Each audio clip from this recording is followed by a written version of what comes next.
Price Lord. கர்த்தருக்கு ஸ்தோத்திரம். தேவநாம மகிமைக்கென்று மந்திரவாதியாக இருந்த மணிவண்ணனை தேவன் தெரிந்து கொண்டு இன்றைக்கி ரெவரண்ட் எம்பி பிரபாகரனாக மாற்றியிருக்கிறார்.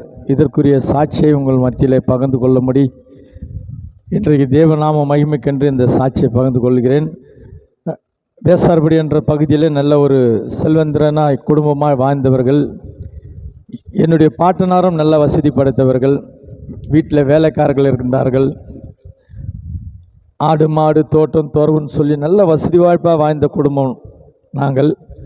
இந்த ஒரு குடும்பம் அப்படி வாழ்ந்த போதில் என்னுடைய தாயார் என்னை ரொம்ப செல்வாக்காக வளர்த்தார்கள். 5 பெண்கள், நான் ஒருவன் தான் ஆண்மகன். என்னுடைய குடும்பத்தில் என்னை நல்ல செல்வாக்காக வளர்த்தார்கள். அப்போ இது சொல்வார்கள், நீ வேலை வாய்ப்பு கூட தேடி போக வேண்டிய அவசியம் கிடையாது, உன்னை எந்த வேலை இல்லாமலே நீ வாழலாம், அவ்வளோ வசதி வாய்ப்பு இருக்குதுன்னு சொல்லி என்னை நல்லா செல்வந்திரம் வளர்த்தார்கள். எங்கள் பாட்டனாரும் என்னை கூடவே வச்சுக்கிட்டு ரொம்ப அந்த இந்து வைராக்கியத்தில் நல்லா வளர்த்தார் எங்கள் பாட்டனார். அப்படி வளர்க்கும் போது என்னுடைய தாயார் இப்படி சொன்ன பட்சத்தில் நான் என்ன செய்தேன்னு சொன்னால், சரி நம்ம வேலை வெட்டி செய்ய வேண்டியதில்லைன்றாங்களேன்னு சொல்லி தான் நான் ஒரு மந்திரவாதியாக மாறுவதற்கு செகண்டராபாத்லேருந்து ஒரு ஜனார்தன பூசாரி என்ற ஒரு பெரிய தேர்ச்சி பெற்ற ஒரு மந்திரவாதி, கூடு விட்டு கூடலாம் பாய்வார், அப்படிப்பட்ட ஒரு மந்திரவாதி தெரிந்து கொண்டு அவரிடத்துல சில வித்தைகள் எல்லாம் கற்றுக்கிட்டு சண்டால மையன்னு சொல்லி வெங்கல பாட்டில் என் கழுத்தில் அது எப்பவும் தொங்கிட்டே இருக்கும். அதை வச்சுக்கிட்டு மாந்திரிகங்கள்லாம் செய்ய ஆரம்பித்தேன். அதிலேருந்து நிறைய பேருக்கு மாந்திரிகங்களை செய்ய ஆரம்பித்தேன். இதில் பார்த்துக்கிடுங்க, யாராவது வருவாங்க, எந்த குடும்பத்துக்காவது ஏதாவது செய்யணும், அவங்கள அப்படியே அழிச்சிடணும், அவங்க வசதி வாய்க்கு செல்வாக்கெல்லாம் எங்களுக்கு வரணும்னு சொல்லி வருவார்கள். அப்போது நான் கேட்பேன், அவங்க வீட்டுக்கு முன்பதாக ஏதாவது ஒரு மரம் இருக்குதா, என்ன மரம் இருக்குதுன்னு கேட்பேன். இந்த மாதிரி தென்னை மரம் இருக்குது, நல்லா பூவும் பிஞ்சுமா வர வரைக்கும் பார்த்துட்டே இருங்கன்னு சொல்லுவேன். நல்லா பாருங்கள், பூவும் பிஞ்சுமா அப்படியே காய்கள்லாம் காய்ச்சி இறங்கும் போது நம்ம பண்ண மாந்திரிகம் அங்கே பிடிச்சிடுச்சின்னு சொன்னால் அந்த மரம் அடியோடு பட்டு போயிடும். அந்த மரம் பட்டு போயிடுச்சுன்னா தான் அவங்க சொல்லுவாங்க, சாமி நீங்கள் சொன்னபடி அந்த மரம் பட்டு போச்சுன்னு சொல்லுவாங்க. மரம் பட்டு போச்சுல அவங்களுக்கு மந்திரம் பிடிச்சிச்சின்னு அந்த குடும்பம் அப்படியே பராபரியாக போயிடும். அடுத்தபடி இந்த மாந்திரிகம் செய்ய வந்தவர்கள் அந்த இடம் முழுவதும் அவங்க ஆக்கிரமிச்சுப்பாங்க. இப்படி தான் மாந்திரிகம் பண்ணிட்டு இருந்தது காலத்தில். பார்த்துக்கிட்டிங்கன்னா நிறைய எதுக்கும் நல்லது செய்ய போகிறது கிடையாது. இது நல்லது செய்ய போகிறது கிடையாது. நல்லதை செய்கிறவர் ஆண்டவராக இயேசு கிறிஸ்து ஒருவர் தான், இதில் எந்த மாற்றமும் இல்லை. மாந்திரிகத்தில் நல்லது செய்கிறது கிடையாது. இன்னொரு காரியம் பார்த்துக்கிட்டிங்கன்னா, மாந்திரிகத்தில் கட்டை தான் தெரியுமா கண்டி, கட்டை அவைக்கவே முடியாது, யாராலையும் முடியாது. ஏமாந்து தான் நீங்கள் போகணும், யாராலையும் முடியாது. இந்த கட்டை அவைக்கிறவர் ஆண்டவராக இயேசு கிறிஸ்து ஒருவர் தான். ஆக இந்த மாதிரியான ஒரு காலகட்டத்தில் எப்படியான மாந்திரிகத்தில் நிறைய குடும்பத்தை அழிச்சிட்டு இருந்தேன். அதன் பிற்பாடு பாருங்கள், திடீர்னு வருவாங்க குடும்பத்தில், எங்கள் வீட்டில் விருத்திக்கே வரல, வீடு கட்டிட்டோம், எந்த விருத்திக்கும் வரலைன்னு சொன்னாங்களாம். எல்லா வீட்டுக்கும் இதை தான் நம்ம சொல்கிறது, ஓமகொண்டம் ஏற்றணும்னு சொல்லி. ஓமகொண்டம் ஏற்றிட்டு பாருங்கள், அண்டா நிறைய தண்ணி வச்சுருவோம். அதுக்கு முன்னாடி என்கிட்ட ஒரு 10 அடி ஆட்கள் மாதிரி இருப்பாங்க. அந்த 10 ஆட்கள் அந்த ஏரியாவுக்கு அனுப்பி அவங்களுடைய எல்லா காரியத்தையும் விசாரிச்சுட்டு வர சொல்லிவிடுவேன். அவங்களுக்கு யார் யார் ஆகாத இருக்காங்களோ அவங்க பேர் முதல் கொண்டு வாங்கிட்டு வந்துடுவேன். அதெல்லாம் ஒரு செம்பு தகடில் எழுதிடுவேன். எழுதிட்டு இந்த கண்ணு கட்டுற மையை வச்சுக்கிட்டு அந்த அண்டாக்குள்ளே முதல்ல எல்லோரும் கையை போட்டு பார்க்க சொல்லுவேன். எல்லோரும் கையை போட்டு பார்ப்பாங்க, அதுக்குள்ளே ஒன்றும் இருக்காது. இன்னும் டவுட் இருந்தால் கூட பார்த்துக்கிடுங்கன்னு பார்த்துப்பாங்க, ஒன்றும் இல்லைன்னுவாங்க. அதன் பிற்பாடு ஒரு செகண்டில் கண்ணை கட்டிட்டு அந்த தகடெல்லாம் உள்ளே போட்டு சோய்த்தி விட்டுருவோம். அந்த தண்ணியை சோய்த்தி விட்டுட்டு பிறகு பாருங்கள், இப்போ கையை போடுங்கன்னா ஒவ்வொரு தகடாக எடுப்பாங்க. அவங்களுக்கு யாரெல்லாம் விரோதியோ அந்த விரோதி உள்ள பேருங்கள்லாம் அந்த தகடுகள் அப்படியே மேலுக்கு வந்துகிட்டே இருக்கும். அப்படியே பெருமித்து போவாங்க, எங்களுக்கு விரோதிகள்லாம் அப்படியே வராங்களேன்னு சொல்லி. இதெல்லாம் ஏமாற்றல் தான், இதெல்லாம் ஏமாற்றுறது தான். இது பணம் கிடைக்கும், நிறைய பணம் கிடைக்கும். அவங்களுக்கு யார் யார் விரோதின்றதை அழகாக அதில் காட்டி கொடுத்துரும். இந்த மாதிரியான தந்திரமாக இந்த மாந்திரிகத்தை பண்ணிவிட்டு ஒவ்வொரு வீட்டுக்கும் போய் பண்ணும் போதெல்லாம் எங்களுக்கு வேண்டிய காசு பணம் கிடைக்காது தான். அதே போல் பார்த்துக்கிட்டிங்கன்னா என் பூஜை ரூமுக்கு வருவாங்க, யாராவது ஒரு கொஞ்சம் வத்தலம் தொத்தலமாக வந்தவங்களாம் விட்டுடுவோம். நல்லா வசதி வாய்ப்பாக நல்லா கார்லலாம் இறங்கினாங்கன்னா நம்ம ஆளுங்க அங்கே தான் உட்காந்துருப்பானுங்க. அவங்க இறங்கினோடனே செப்பில் கைட்டு சொல்லுவானுங்க. செப்பில் கைட்டு நந்து போகும்போது அந்த காலடி மண்ணை உடனே எடுத்துருவானுங்க. எடுத்து ஒரு பேப்பரில் மடித்து அவங்க பூஜைக்கு வர்றதுக்குள்ளே எங்களுக்கு முன்னே அந்த மண்ணை என்கிட்ட கொடுத்துருவானுங்க. இப்போ நல்லா பார்த்துங்க, நிறைய பேர் சொல்லுவாங்க சொந்த துட்டு கொடுத்து சூனியம் வச்சுக்கணுன்னு. ஆனால் அது விளக்கம் தெரியாது அவங்களுக்கு. இதுதான் இப்போது மந்திரவாதி கிட்ட நீங்கள் வரும்போது வசதியாக வந்தீங்கன்னாவே முதல்ல மந்திரம் சேர்த்து உங்களுக்கு தான், உங்களை தான் முதல்ல கட்டிவிடுவோம். ஏன்னா அப்போ தான் தொடர்ந்து நீங்கள் எங்களுக்கு வேண்டிய வசதி வாய்ப்பு கொடுத்துட்டே இருப்பீங்க. அதற்காக அவங்க காலடி மண்ணை எடுத்து செய்துடும். அதுலேருந்து பாருங்கள், அவங்க தொடர்ந்து வருவாங்க. அவங்க கார் முதல் கொண்டு எல்லாம் நம்ம யூஸ் பண்ணிக்கலாம், எது கேட்குறமோ கொடுத்துருவாங்க. அப்படியெல்லாம் ஜனங்களை ஏமாற்றிட்டு மந்திரத்திலேயே நிறைய பேரை ஏமாற்றிட்டு இப்படியெல்லாம் பண்ணிட்டு இருந்தோம். அடுத்தபடியாக பார்த்துக்கிட்டிங்கன்னா பாருங்கள், இப்போ நீங்கள் ஏதாவது பரிகாரம் பண்ண போனீங்கன்னா பொண்ணுக்கு கல்யாணம் ஆகலன்னு போகிறீங்கன்னு வச்சிங்களேன், உடனே அவங்க சொல்லுவாங்க நாகதோஷன்ருவாங்க, இல்லைன்னா தோஷன்ருவாங்க, இல்லைன்னா ஏதோ ஒரு உங்களுக்கு ஏதோ பரிகாரம் பண்ணியிருக்காங்க கல்யாணம் ஆகலன்னு சொல்லுவாங்க. இந்த மாதிரியான கட்டுகளெல்லாம் நான் செஞ்சுட்டு இருந்தேன்.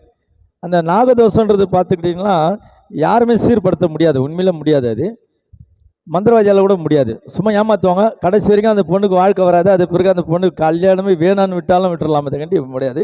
ஆனால் இது வந்து ஆண்டவருடைய மகிமை கண்டி இப்போ நாங்கள் போயிட்டு கிறிஸ்துக்குள்ளே இந்த மாதிரி நாகதோஷம்லாம் கிளியர் பண்ணி அவங்களுக்கு கல்யாணம் ஆகுது, குழந்தை பெறாதவங்களுக்கு குழந்தை பிறக்கிறது, எல்லாம் அந்த பிரிஞ்ச வாழ்க்கை ஒன்று சேர்க்கறது, இதெல்லாம் பார்த்துக்கிட்டிங்கன்னா இப்போ நான் கிறிஸ்துக்குள்ளே இதெல்லாம் பண்ணிட்டு வரேன். ஜெயமாயிட்டு வருது. நிறைய நாடு தேசங்களுக்கு போயிட்டு வந்துட்டு இருக்கிறேன். அதுபோல் இருந்தால் கூட நீங்கள் அழைப்பு கொடுங்க, வந்து பண்ணலாம், ஒன்றும் பிரச்சனை இல்லை. ஆனால் இந்த பரிகாரத்தில் போனீங்கன்னா ஒன்றும் உங்களுக்கு விடுதலை கிடைக்கவே கிடைக்காது. அப்போது இதெல்லாம் வந்து பார்த்துட்டிங்கன்னா தொடர்ந்து என்ன சொல்லுவாங்கன்னா நாகதோஷம் உள்ளவங்களுக்கு நாகதோஷம் கல்யாணம் பண்ண சரியாயிடுன்னுவாங்க. இது எங்கே போய் தேடுவீங்க? இது பண்ணால் விருத்திக்கு வருமா? ஒரு காலமும் வராது. 2 நாகதோஷத்துக்கு பண்ணால் அது ஒன்றுமே நல்லா ஆகாது. இது ஆண்டுக்குள்ளே தான் விடுதலை ஆகும். சரி, இப்போது இந்த மாதிரியான கட்டுகள் சேர்ந்துட்டு சிலர் குடும்பத்தில் வந்துட்டு பார்த்துக்கிட்டிங்கன்னா ஒரு குடும்பம் நல்லா ஓஹோன்னு இருக்கிறது, பிள்ளைகள்லாம் நல்லா படிச்சுட்டாங்க, கல்விமானம் ஆகிட்டாங்க, நல்லா கை நிறைய சம்பாதிக்கிறாங்க, அடுக்கு மாடியெல்லாம் கட்டிட்டாங்க, இவங்களை ஏதாவது அழிக்கணும், எங்களுக்கு அந்த இடம் வேணும், அந்த இடத்த நாங்கள் கைப்பற்றணும், என் பிள்ளைங்களாம் அவங்கள பார்த்து ஒரு தலைகுனிவு வருது அப்படின்னு சொல்லிட்டு பணத்தை கொண்டு வந்து கொடுத்தாங்கன்னா அந்த குடும்பத்தில் உள்ள அத்தனை பேருடைய காலடி மண்ணை எடுத்துகிட்டு வர சொல்லுவேன். எடுத்துகிட்டு வர சொல்லி அதுக்கு வேலைப்பாடு செஞ்சு ஓடுற ஆற்று தண்ணியில் அப்படியே கரைச்சி விட்டுட்டோம்னா அந்த காலடி மண் எப்படி கரைஞ்சதோ அதே போல் அவர்கள் எல்லாரும் பிரிஞ்சு போயிடுவாங்க. நல்லா இருந்த குடும்பத்தில் அம்மா அப்பா அண்ணன் தம்பி எல்லாம் அடிச்சுட்டு ரத்த வெள்ளத்தில் புரளுவாங்க. அடிச்சுட்டு புரண்டு அவங்கவுங்க ஓடி போயிடுவாங்க. குடும்பமே தர்சாயிடும். அதே பிறகு யார் இதுக்கு செய்வினை செய்தார்களோ அவர்கள் அதை ஆக்கிரமிச்சிருவாங்க. இந்த மாதிரி தான் செய்வினையில் செய்கிறது. இந்த மாதிரி காலடி மண்ணை கரைச்சி விட்டுட்டா அவங்க அப்படியே பராவரியாக போயிடுவாங்க. இந்த மாதிரிலாம் மாந்திரிகத்தை பண்ணிட்டு இருந்தவன் நான் நிறைய என்னுடைய மாந்திரிகத்தில் நிறைய பேர் மாண்டு போயிருக்காங்க, நிறைய பேர் மென்டல் ஆகியிருக்காங்க, நிறைய பேர் பல பிரச்சனை போயிருக்காங்க. ஆனால் இப்போது ஆண்டவருக்குள்ளே வந்த பிறகு இப்படியாப்பட்டவர்களெல்லாம் ஆண்டவர் விடுதலை ஆக்கி கொண்டு வருகிறார். இப்போது இப்படி அற்புதங்கள் நடந்துட்டு வருகிறது.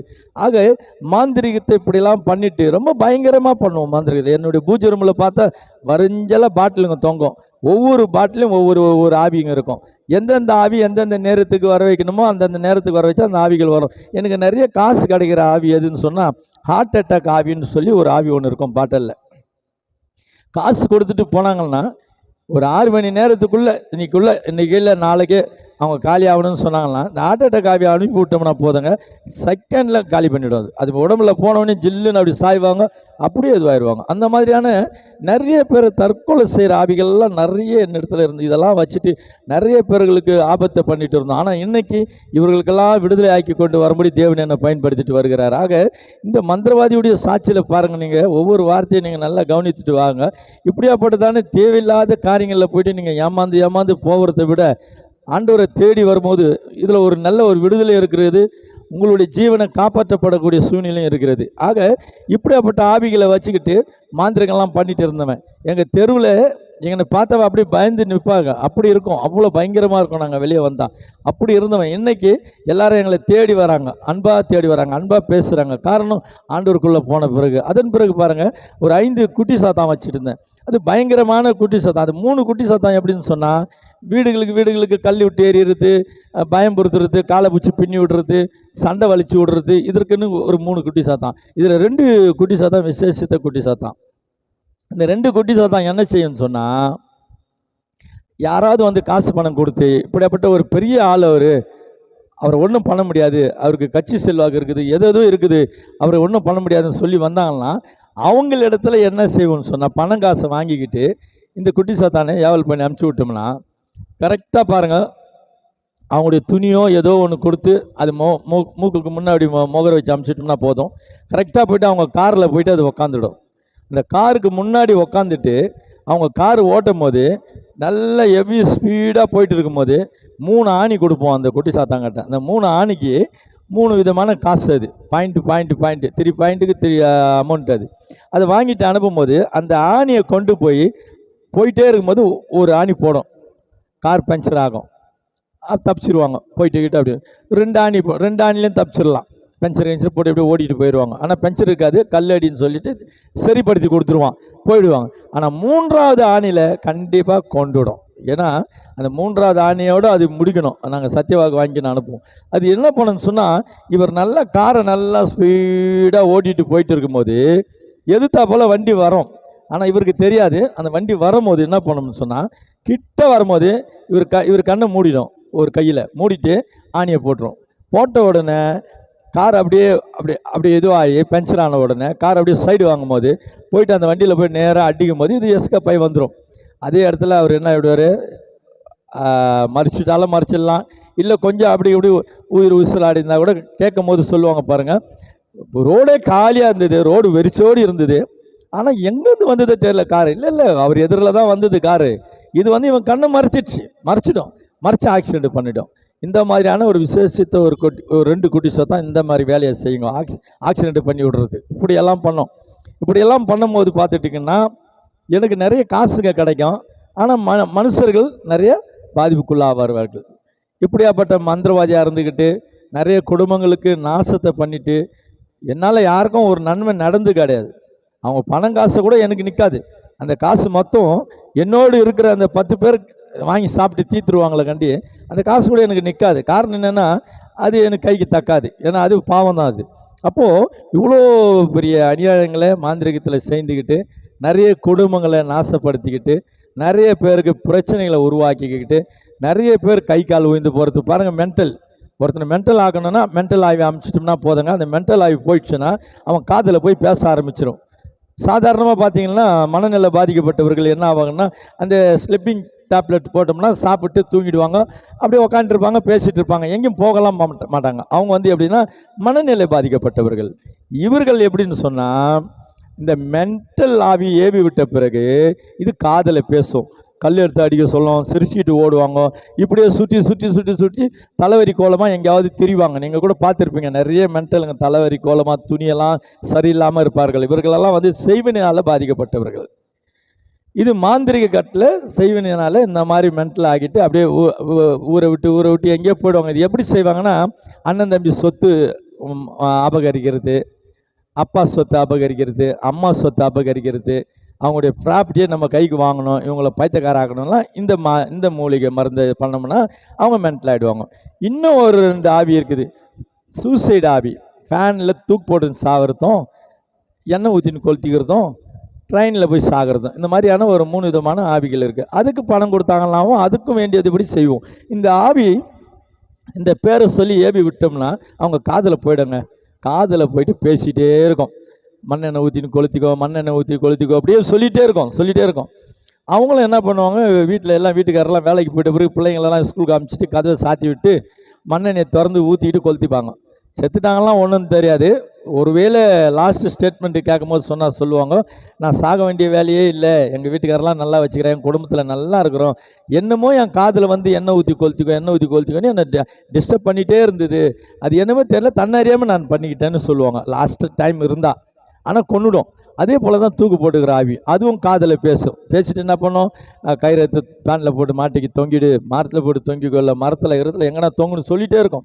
இவங்களுக்கு கைத்தை அறுக்கிற போல இருக்கும். அது சொல்லும் போது அப்படியே அந்த அருவறுப்புலேயே என்ன பண்ணுவாங்கன்னா, யாரும் இல்லை நேரத்தில் கயிறு போட்டு தொங்கிட்டு செத்து போயிடுவாங்க. அதே போல் ட்ரெயினில் சாகிற ஆவி, அந்த ஆவியை ஏவி விட்டோம்னா அது எப்போ இருந்தாலும் போய் ட்ரெயினில் போய் செத்துவிடு, ட்ரெயினில் போய் செத்துருன்னுவாங்க.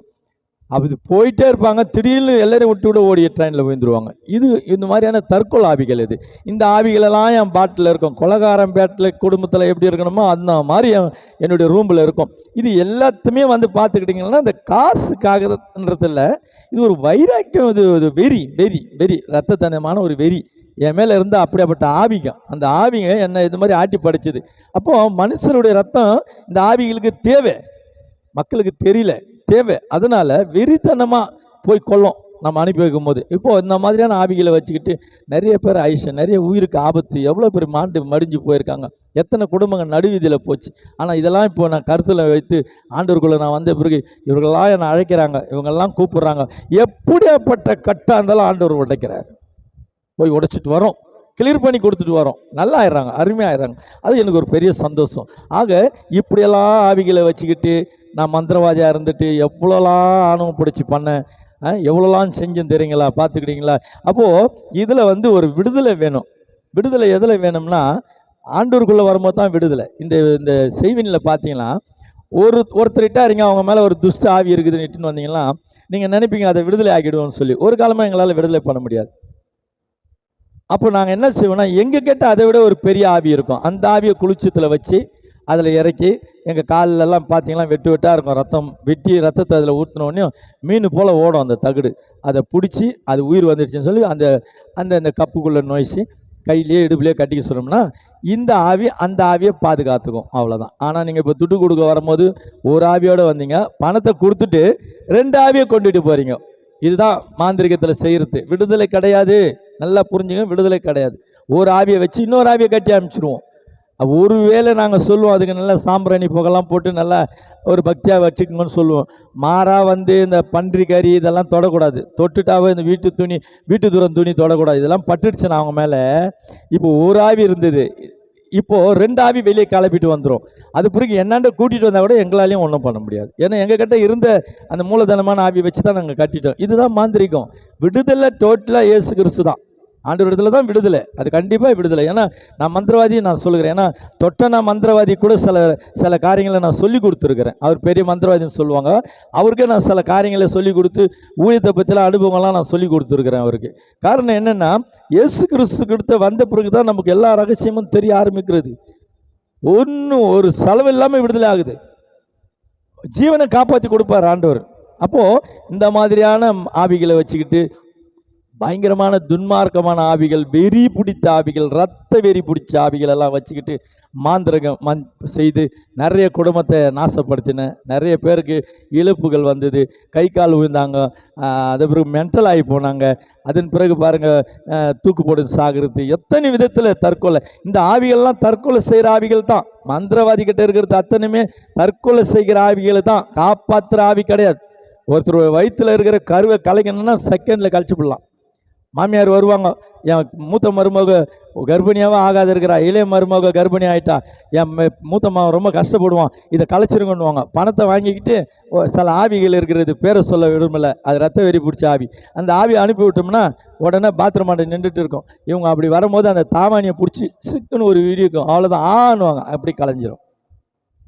இந்த மாதிரியான கொடிய ரத்த வெறி பிடிச்ச ஆவிகளெல்லாம் வச்சுக்கிட்டு நிறைய குடும்பங்களில் குழந்தைகளை பெரியவங்களை கொன்று போட்டிருக்கிறது. ஆனால் காப்பாற்ற முடியாது, விடுதலை கிடைக்காது. விடுதலையும் காப்பாற்றுறதும் ஜீவனும் கொடுக்குறவர் ஆண்டவராகிய இயேசு கிறிஸ்து ஒருவர் தான். ஏன்னா இதற்கு நானும் சாட்சி, நான் முற்றிலும் சாட்சி. ஏன்னா நான் பண்ணாத அநியாயம் கிடையாது, நான் பண்ணாத ஆபத்தான விஷயம் ஒன்று கூட கிடையாது. எல்லாத்தையும் பண்ணியாச்சு. எல்லாத்தையும் பார்த்த பிறகு தான் கடைசி நேரத்தில் தான் ஆண்டவர் என்னை தொட்ட பிறகு இன்றைக்கி ஆண்டவர் மூலிமா இவ்வளோ அற்புதம் நடக்குதுன்னு நானே பார்த்து சந்தோஷப்படுறேன். ஏன்னா ஆண்டவர் அப்படி எடுத்து நடத்துக்கிறார். வெளிநாடெல்லாம் போயிட்டு துபாய், சிங்கப்பூர், மலேசியா, சவுதி, பல நாடுகளுக்கு போயிட்டுருக்கிறேன். இப்போ கூட நேபாள் போயிட்டு வந்த சமீபத்தில் நேபாளில் நிறைய மந்திரவாதிங்க, எங்கே நோஞ்சாலும் மந்திரவாதிங்க, எல்லா வீடும் மலைகள் மேலே இருக்கிறது, பயங்கர மந்திரவாதிங்க. அந்த மந்திரவாதிகள் மத்தியில் 7 மீட்டிங் பண்ணிட்டு வந்தேன். சரியான டெலிவரன்ஸ் கிடச்சிது, அற்புதமான டெலிவரன்ஸ் கிடச்சிது. என்னுடைய யூடியூப்பில் கூட MP பிரபாகரன் போட்டு பார்த்தீங்கன்னா அற்புதம் வரும் பாருங்கள். அந்த வெளிநாட்டில் நடந்த அற்புதம்லாம் ஒரு தொகுப்பு போட்டிருப்போம், ஒன்றா பாருங்கள். அவ்வளோ அற்புதங்களை ஆண்டவர் செய்துட்டு வருகிறார். வெளிநாட்டில் ஆச்சரியப்படுறாங்க. 24 வருஷமாக ஒரு ஏஜி சர்ச்சுன்னு சொல்லி வெளிநாட்டில் இருக்குது நேபாளில். அவங்க சொல்கிறாங்க, எங்கள் சர்ச்சில் இது மாதிரி நடந்ததே இல்லை பாஸ்டர், இது என்ன, இது என் சபையில் இப்படி உருள்றாங்களே, இவ்வளோ பிசாஸ்கிரிகள் கட்டப்பட்டு இருக்குது, இன்றைக்கி விடுதலை ஆகுதுன்னு அவ்வளோ அற்புதங்களை தேவன் செய்துட்டு வருகிறார். ஆக நீங்கள் ஆண்டவரை நம்பக்கூடிய கட்டத்துக்கு வாங்க. அப்போது பாருங்கள், இப்படியே நான் மாந்திரிகம் பண்ணிக்கிட்டு இப்படியே செஞ்சுட்டு இருந்த வேலையில் என் குடும்பத்தில் எனக்கு ஒரு தங்கச்சி இருந்தது. எனக்கு அடுத்து பிறந்தது. அது பாம்பாக பிறந்துடுச்சு. பாம்பாக பிறந்துட்டு பாம்பு மாதிரியே நலிவு ஹாஸ்பிட்டலில் வந்து படுத்துரும். ட்ரெஸ் பண்ணி போட்டால் கூட அப்படி தான் ஆகிடும். நாக்கு பார்த்தீங்கன்னா பாம்பு மாதிரியே புசுன்னு பேசாது. ரொம்ப சிரமம், அது ஒரு பெரிய சிரமம். எனக்கு மாந்திரிகத்தில் வெறி பிடிச்சவங்க ஆக என் குடும்பத்தில் பல குழப்பங்கள் ஏற்பட்டுட்டு தான் இருந்தது. அந்த மகளை ஒன்றுமே பண்ண முடியல. என் பூஜை எருமையில் பார்த்தேன். நான் ஒரு குறிமேடை நடத்தியிருந்தேன். அந்த குறிமேடை நடத்தணும்னு கேட்ட கூட கொண்டு வந்து நான் சரி பண்ணலான்னு பார்த்தா அவன் சொன்னான், என்னுடைய சிரசில் வச்சுக்கிறேன். அதன்னா ஒன்றும் பண்ண முடியல. கடைசி வரைக்கும் வேதனை, நரகம். நானும் எவ்வளோ மாந்திரிகத்தில் அதான் சொல்கிறேனே, மாந்திரிகத்தில் கட்டத்தான் முடியும், கட்டு அவுக்கவே முடியாது. ஒரு காலமும் ஒரு கட்டை அவுக்க முடியாது. அதுக்கு மேலே இன்னொரு கட்டை வேணால் கட்டலாம், அதை தான் செய்ய முடியும். வெயிட்டுக்கு மேலே இன்னொரு வெயிட்டை வச்சு அழுத்தலாமே தவிர அவங்கள நிமிர செய்ய முடியாது. அப்படியெல்லாம் பண்ணிட்டு இருந்த இந்த மந்திரவாதி கடைசி நேரத்தில் நான் எந்தெந்த ஊர்களுக்கே போயிட்டு வந்துட்டு இருந்தேன். அதன் பிறகு பாருங்க, சபைகள் நடக்குதா, எங்க சபை நடக்குதுன்னு வெறித்தனமாக போயிட்டு அந்த சபையை நடக்காத அளவுக்கு கோடு கீச்சு அப்படியே கட்டு போடுவேன். சர்ச்சுக்குள்ளே போகிறவங்க அப்படியே வெளியே போயிடுவாங்க. இப்படியெல்லாம் பண்ணுவேன். அந்த பாஸ்டர் காருங்களில் பாருங்கள் மையங்களை தடவி விடுவேன் டயர்லெல்லாம். அந்த ஊழியக்காரர்கள் சரியான ஃபவுண்டேஷன் இல்லைன்னு சொன்னால் அவங்க ஆக்சிடென்ட் ஆகிடுவாங்க, கார் கவுந்துடும், அவங்க பிள்ளைங்க எடுத்துமே எங்கன்னா இடிச்சிட்டு வானுங்க. அந்த ஞாயிற்றுக்கிழமை சனிக்கிழமை பண்ணி விட்டோன்னா ஞாயிற்றுக்கிழமை சர்ச்சை நடக்காது. இப்படியெல்லாம் வைராகமாக போய் போய் போய் போய் சபைக்கெல்லாம் பிரச்சனை பண்ணுவேன் நான். என்னுடைய பூஜை ரூம் பக்கத்தில் பார்த்தீங்கன்னா யாரும் பேண்ட்டு கண்டு அடிச்சுட்டு போகக்கூடாது. அடிச்சுட்டு போனால் என்னாண்ட இருக்கிற அந்த 10 பேர் ஓடி அடித்து கீழ்ச்சி போட்டுருவானுங்க. காரணம் என்னென்னா, அந்த பேண்ட் அடிச்சுட்டு பாட்டு பாடிட்டே வரும்போது என் பூஜை ரூமில் இருக்கிற அந்த பாட்டிலெல்லாம் ஆட ஆரம்பிச்சிடும். அப்படியே டடடான்னு ஆடும். என்னடா பாட்டில் ஆடுது, என்ன ஆவியில் ஆடுதுன்னு பார்த்தா யாரோ பேண்ட் அடிச்சுன்னு வராங்க. அது அப்போல்லாம் கூட எனக்கு அது தெரியல, இப்போ தெரியுது. அந்த பேண்டு சத்தத்துக்கு கூட அது பயப்படுதுன்றது இப்போ தெரியுது. அப்போது நல்லா கொஞ்சம் அப்போ விரட்டி அடிச்சு விட்ருவோம். அவங்கள விரட்டிட்ட பிறகு பார்த்தா அந்த பாட்டிலெல்லாம் அப்படியே அமைதியாக நின்றுடும். இப்படியெல்லாம் பண்ணிட்டு இருந்தோம்.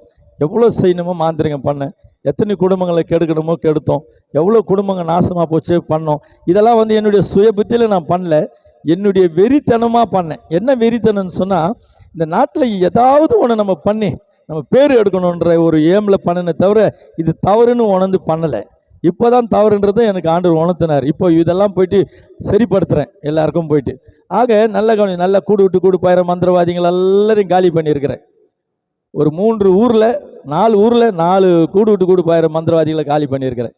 ஏன்னா இடம் பேர் அட்ரஸை சொல்ல விரும்பலை, காலி பண்ணியிருக்கிறேன். ஏன்னா ஒரு இந்த ஓட்டேரியில் எஸ்எம் நகர்னு ஒன்று இருக்குது, எஸ்எம் புரம்னு. அங்கே தற்கொலை ஆவிகள். ஒரு காரியம் நடக்கும்போது செத்தவங்களுக்கு காரியம் நடக்குதுன்னா இன்னொருத்தர் சாவாங்க, மெத்த மேலேருந்து விழுவாங்க, அவசியமேலேருந்து விழுவாங்க, தள்ளி விழுவாங்க, சாவாங்க. அங்கே என்னை கூப்பிட்டாங்க, என்னை கேள்விப்பட்டு போன உடனே என்ன செய்வேன்னு சொன்னால், ஒரு ஆவி பிடிப்பேன். யார் மேலாம் பிடிச்சேன்னா போதும், மொத்த ஆவியும் வர வச்சுருவேன். 117 ஆவியை பிடிச்சேன் அந்த இடத்துல. இந்த ஒளிபரிக்கை அவங்க கேட்டாங்கன்னா கண்டிப்பாக அவங்களே சாட்சி சொல்லுவாங்க கோட்டையரில். அப்போது பிடிச்சேன். அந்த 117 ஆவியை பிடிக்கும் போது ஒவ்வொன்றும் சொல்லுது, நான் தான் மெத்த மேலேருந்து தள்ளுவேன், நான் தான் கொளுத்திக்க பண்ணேன், நான் தான் இப்படி சாகடித்தேன், நான் தான் புருஷ மனைவிக்கு சண்டை வர வச்சு சாகடிச்சேன்லாம் சொல்லிச்சு. 117 ஆவியை விடுதலை பண்ணி இன்றைக்கி அந்த ஓட்டேரி பகுதியில், அந்த ஹவுசிங்கோடு பகுதியில் தற்கொலையே கிடையாதுங்க. அருமையான அமைதியான ஒரு ஹவுசிங் போர்டாங்க எஸ்எம் புரம் மாறி இருக்கிறது. இப்படியெல்லாம் போய் விடுதலை பண்ணிட்டு வருகிற ஆண்டவர் கிருபையில். ஆக நான் இப்படியே மாந்திரிகெல்லாம் பண்ணிட்டு இவ்வளோ சூழ்நிலைகளை பண்ணிட்டு இருக்கும்போது நான் சுருக்கமாக வருகிறேன். கடைசியாக ஒரு மலையாள பொண்ணு ஒன்று வந்தா. மலையாள பொண்ணு அவள் நல்ல தகன்னு நல்ல மினுமின்னு இருந்தா. அவளுக்கு மாந்திரிகம் பாதிக்கப்பட்டது போல் தெரியல.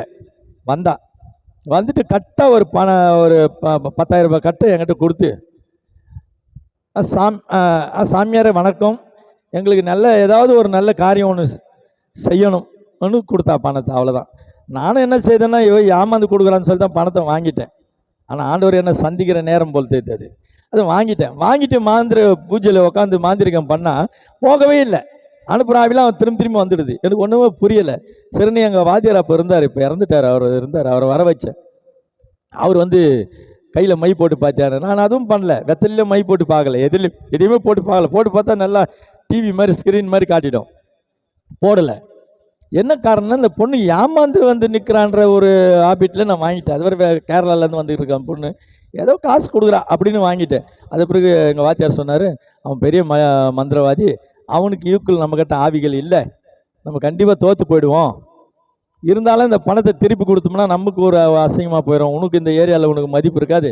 நான் உட்காடுறேன் பூஜை ரூமில், நீ காசை கொடு, நீ அந்த காசை அந்த பொண்ணுக்கிட்ட கொடுத்துரு, உட்காரணும். காசை அந்த பொண்ணுக்கிட்ட கொடுத்துட்டு நீ அப்படி நெல்லுமான்னு சொன்னேன். இவர் சொன்னார், தண்ணியை எடுத்து மந்திரம் பண்ணி வச்சுக்கோ, என்ன ஜலத்தை, எதனா ஆச்சுன்னா என் மேலே தெளினார். நான் மை பாட்டிலெல்லாம் மாட்டிக்கின்னு நிற்கிறேன், உட்காடுறேன். அனுப்புகிற ஆவிலாம் ரிட்டன் ஆகி வருது. என்ன சொல்லுதுன்னா, நான் எதுவுமே செய்ய முடியாது, என்னை சாகிறதுக்காக அனுப்புகிறீங்க, அவன் பெரிய மந்திரவாதி, அவனை நான் எதுவுமே பண்ண முடியாதுன்னு சொல்லிட்டு இப்படியே தட்டி போட்டு அப்படியே நிற்குதுங்க, சுற்றி நிற்குது, போக மாட்டேங்குது. அதன் பிறகு பார்க்கும்போது பார்த்தா நல்லா தெரிஞ்சுக்கொள்ளுங்க, முதல் 1ஆம் நம்பர் மந்திரவாதி பார்த்தீங்கன்னா கல்கட்டாவில் இருக்கிறாங்க. 2வது மந்திரவாதி தான் ஜெய் மலையாள பகவதின்னு சொல்லுவோம், அந்த கேரளாவில் இருக்கான். 3வது மந்திரவாதி தான் பார்த்தீங்கன்னா மதுரை, அப்படியே மூணாறு, அங்கேருந்து அப்படியே இறக்கமாக வரும் 3வது. அந்த 3வது வர்க்கத்தில் தான் நாங்கள்.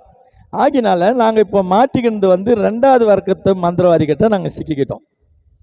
எவ்வளோ ஆவிகள் அனுப்புகிறோம், ஒன்றும் முடியல. அதன் பிறகு எங்கள் வாஜர் பட்டுன்னு கீழே விழுந்துட்டார்.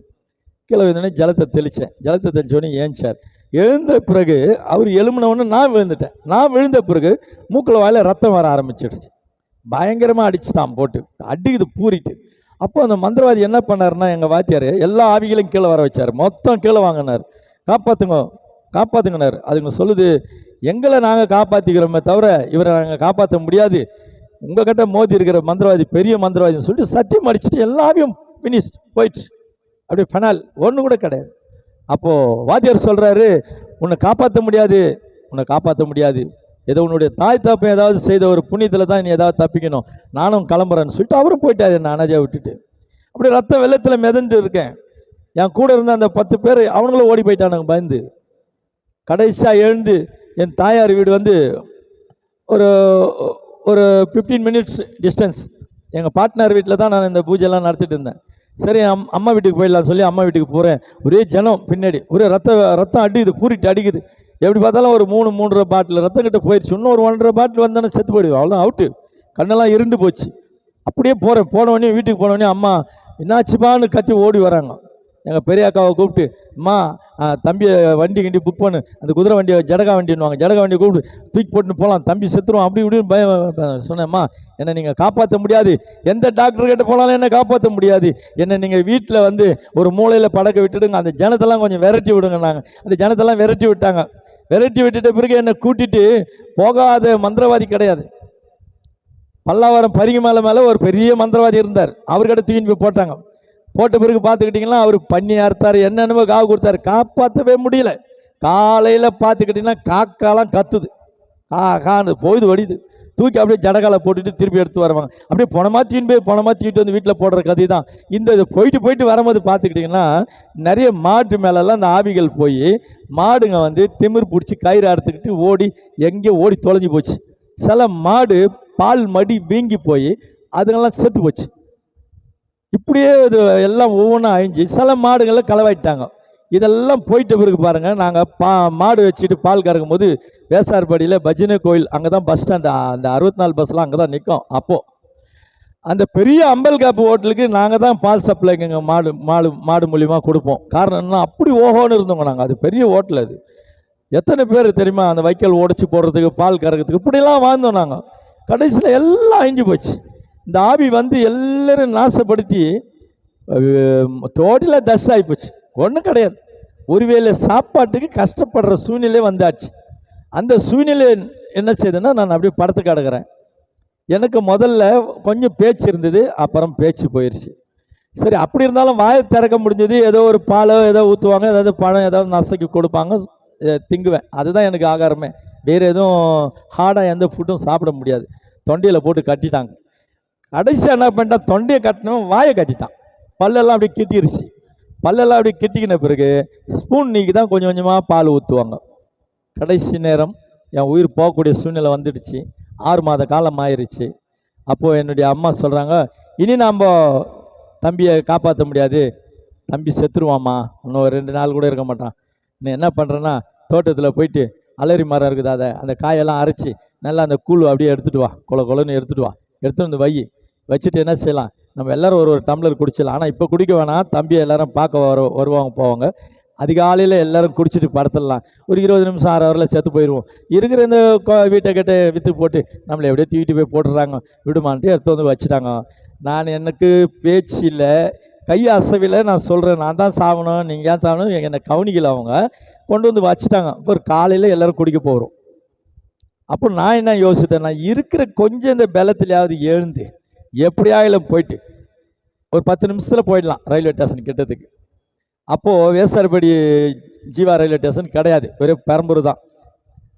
அப்போ அது வித்தவுட் ஸ்டேஷன், அது நேம் கிடையாதாங்க. அந்த இடத்துல தான் நான் போய் சாகணுன்ட்டு முடிவு பண்ணிட்டேன். காலமுறை எலும்புக்கிறேன், முடியல. எலும்பி நின்னா அப்படி தலையெல்லாம் அப்படியே சுற்றுது, அப்படியே மணக்கமாக இருக்குது, ஒன்றுமே முடியல, வீடெல்லாம் சுற்றுது. இந்த சூழ்நிலையிலே பாம்பா பிறந்த தங்கச்சி இருக்குது பாருங்கள், அது வீட்டில் இருக்கும், படுத்துட்டு இருக்கோம். நைட்டு 12 மணிக்கு பெரிய சர்ப்பம் பொத்துன்னு வந்து உள்ளே விழும். விழுந்த உடனே எங்கள் அப்பா என்ன பண்ணுவார், கம்பு எடுத்து அடிக்க போவார். அடிக்க போகும்போது கொஞ்சம் பேக்கில் போயிட்டு ஒரு 2 அடி பேக் போயிட்டு கீழே அப்படியே சத்தியம் அடிக்கும். நான் எதுவும் பண்ண மாட்டேன், அந்த பொண்ணை தான் பார்க்க வந்துக்கிறேன்னு பார்த்துட்டு அப்படியே ரிவர்ஸில் மறைஞ்சிடும். ஆனால் இப்படி ஒரு சித்திரவதை சூழ்நிலையில் எங்கள் குடும்பம் ரொம்ப வர்த்திக்கப்பட்டோம். அப்போது நான் என்ன செஞ்சேன்னு சொன்னால், எலும்பி ஒரு தைரியமாக நின்று என்னுடைய அம்மா மேலே என்னுடைய கால் கொஞ்சம் பட்டா கூட போச்சு, ஏஞ்சிட்டாங்க, எல்லாரும் குடிச்சிருவோம். என்னுடைய அம்மா சாப்பிடவே மாட்டாங்க. எங்கள் அக்கா சொல்லுவாங்க, சாப்பிடுமா. இல்லை ஈர துணி கட்டிகிட்டு இருப்பாங்க, சாப்பிட. என் பிள்ளையே சாப்பிடல, என் பிள்ளை செத்துடுச்சுன்னா நான் அப்போ செத்துருவேன். என்னுடைய அந்த ஹார்ட் பீட்லேயே கையை வச்சுட்டு இருப்பாங்க. அப்படி இருந்தேன். அப்போது எலும்பி தாய் மேலே எந்த கை காலும் படாமல் அப்படியே எலும்பி கொஞ்சம் கொஞ்சமாக அப்படியே நடந்து ஒரு பொடி நடையாக நடந்து இந்த ரோடு ஓரமாக பார்த்தீங்களா, அப்போல்லாம் பார்த்தீங்கன்னா ஒரு 10 அடிக்கு ஒரு லைட்டு கம்பம் இருக்கும். அந்த லைட்டு கம்பத்தை அப்படியே பிடிச்சி போயிட்டு எப்படியோ மூவ் பண்ணி ரயில்வே ட்ராக் போயிட்டேன். ரயில்வே ட்ராக் ஏறுறேன், அந்த கல்லெல்லாம் வந்து தலையில் மண்டையில் அடிக்குது. அப்படியே ஜாரி பின்னாடி வரேன், முடியல, அப்படியே மழக்கம் சுற்றுது. சரி நம்பி அப்படியே ஏறி போயிட்டு ரயில்வே ட்ராக்கில் அப்படியே தடமாடி நிற்கிறேன். ஒன்றும் கிடையாது, கண்ணெல்லாம் ரொம்ப தொழுவில் போயிடுச்சு, ஒன்றுமே கிடையாது, காலில் ஒரு பலனும் கிடையாது, அப்படியே காற்று அடித்தா பறந்து போயிடும். அப்படி நிற்கிறேன். அந்த சூழ்நிலையில் பெரம்பூர்லேருந்து ட்ரெயின் ஃபஸ்ட்டு வண்டி அப்படியே மூவ் பண்ணி வந்துட்டு இருக்குது. லைட் நல்லா ஃபோக்கஸ் அடிக்குது, இன்னும் வெளிச்சம் சரியாக வரலையே, லைட் ஃபோக்கஸ் நல்லா தெரியுது.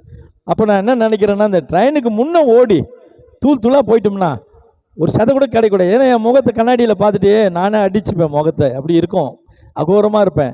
சரி, நம்ம செத்து போனால் கூட நம்மளை எடுத்துப்பேன், அடகுமனம் கூட ஒன்றும் கிடையாது, வீட்டில் ஒத்த வேலை சோத்துக்கு வை கிடையாது. ரெண்டாவது நம்மளை வச்சு கழுத்தி யாரும் பார்த்து அழக்கூடாது, தூளாக போயிடணும் அப்படின்னு ஓட பார்க்குறேன். என்னால் முடியல.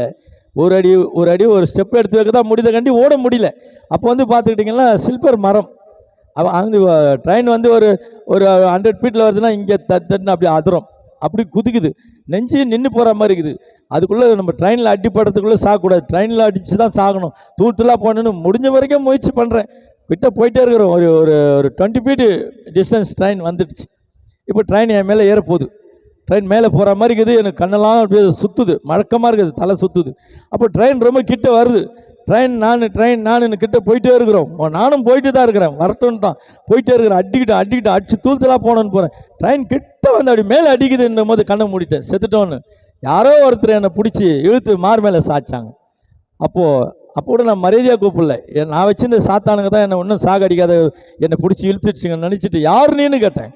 ஒரே ஒரு வார்த்தை, ரொம்ப தொழுலேருந்து ரொம்ப அகாயத்துலேருந்து ஒரு வார்த்தை, தெய்வீக வார்த்தை, நான் உன்னை மீட்டு ரட்சிக்க வந்த இயேசு கிறிஸ்துன்னு சொன்னார். அந்த வார்த்தையை கேட்ட உடனே அந்த மாத்திரத்திலேயே அவர் இல்லை, மறைஞ்சிட்டாரு. அதன் பிறகு அங்கே நடந்த ஒரு பெரிய சந்தோஷம் என்னன்னா, 6 மாதமா பேச முடியாத இருந்த என்னுடைய வாய்க்கட்டை உடைச்சார் அப்பா. அப்பவே பேச ஆரம்பித்தேன், என்னை காப்பாற்றினார், பேச வச்சார். ஏற்றா போல ஒரு ட்ரெயின் வருது, எஸ்ஸையாக வருது, சாங்கணுன்ற எண்ணமும் இல்லை, அந்த எண்ணமே எனக்கு இல்லை. அப்போது இவரை பார்க்கணுன்னு பாரு, அவர் கிடைக்கல.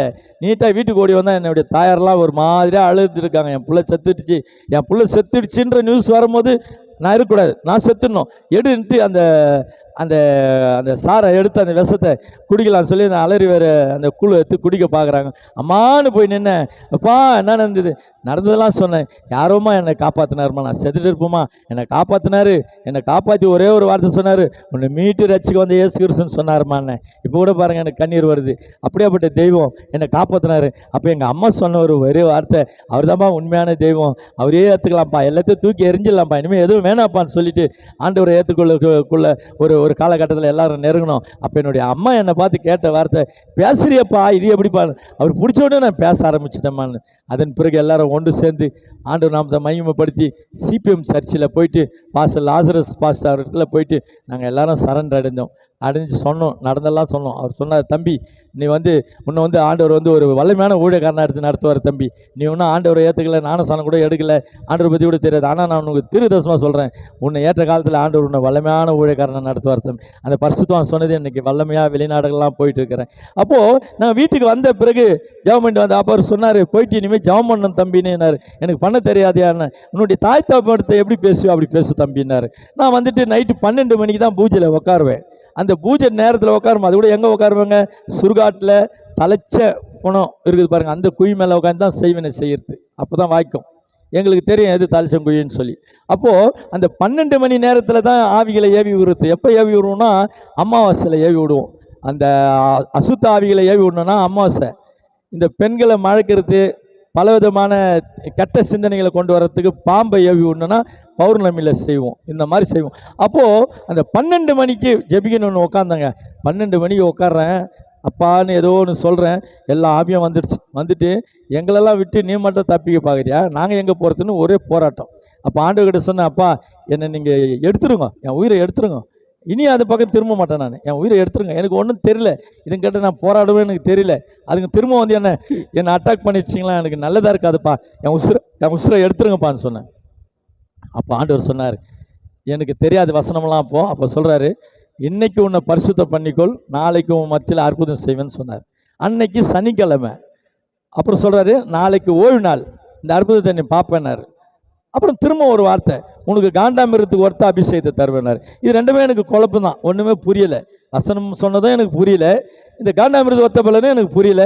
சபையில் போயிட்டு ஒரு ஓரமாக உட்கார வச்சிட்டாங்க. ஒன்றும் கிடையாது, உடம்புல ஒன்றும் கிடையாது, பிடிச்சிட்டு போய் உட்கார வைப்பாங்க, அவள் தான். அப்படி உட்காந்துருக்கிறேன்.